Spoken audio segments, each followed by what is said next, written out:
Hi guys, അപ്പോൾ mentor കോളേജിന്റെ പുതിയ ലൈഫ് ആട ലഹരി ആന്റി ഡ്രഗ് ക്യാമ്പയിൻ എല്ലാവരും പാർട്ടിസിപ്പേറ്റ് ചെയ്യാൻ നമുക്കൊരു പബ്ലിക് ഒപ്പീനിയന് പോയാലോ? ഞങ്ങൾ മെൻഡർ കോളേജിൽ നിന്ന് ആന്റി ഡ്രഗ് ക്യാമ്പയിൻ ഭാഗമായിട്ട് ലൈഫ് ആണോ നമ്മുടെ ലഹരി, അതോ ഇതുപോലെ ഡ്രഗ്സ് ഉപയോഗിച്ച് നടക്കുന്നതാണോ നമ്മുടെ ജീവിതത്തിന്റെ ലഹരി? നമുക്കൊരു എയിം ഉണ്ടെങ്കിൽ നമുക്ക് അതിനെക്കുറിച്ച് എഫേർട്ട് എടുക്കണം എന്നുണ്ടെങ്കിൽ നമ്മൾ ഒരിക്കലും ലഹരിയുടെ പിന്നാലെ പോകാൻ പാടില്ല.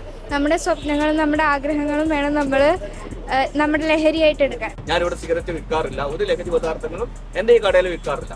ഈ കഴിഞ്ഞ ഇടയ്ക്ക് പോലും നിങ്ങൾ തന്നെ ഒരു വീഡിയോ കണ്ടു കാണും. ഈ മെട്രോയുടെ അവിടെ വെച്ചിട്ട് ഒരു യുവാവിനെ പോലീസുകാരും ആളുകളും എല്ലാവരും കൂടി പിടിച്ചുകൊണ്ടുവന്നേ എൻ്റെ ഈ കടയിൽ വന്ന് വെക്കലുണ്ടാക്കിയതാണ്. ലഹരി വേണ്ട, ലഹരി ഇല്ലെങ്കിലും സന്തോഷമുള്ള ജീവിതമാണ്. മയക്കുമരുന്നിന് മക്കളെ നിങ്ങൾ ആരും അടിമപ്പെടുത്. മയക്കുമരുന്ന് അടിമപ്പെട്ട ഈ ലോകം തന്നെ നശിഞ്ഞു പോവാണ്. കുറെ പേര് പറയാലോ ഇതൊക്കെ യൂസ് ചെയ്യുന്ന ഹാപ്പിനെസ് ആണ് അങ്ങനെയൊക്കെ. ഇല്ല, അതിലേക്ക് അങ്ങ് യോജിക്കൂല.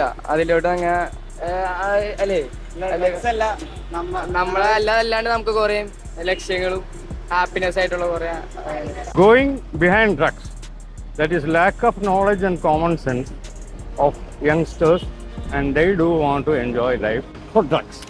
എല്ലാവരോടും പറയുന്നത് നമ്മള് നല്ല കൂട്ടുകെട്ടുകളിലൂടെ നിന്നുകൊണ്ട് തന്നെ എന്താ പറയാ ജീവിതം ലഹരിയാക്കി മാറ്റാൻ വേണ്ടി ശ്രമിക്കും. ലൈഫാണ് ലഹരി.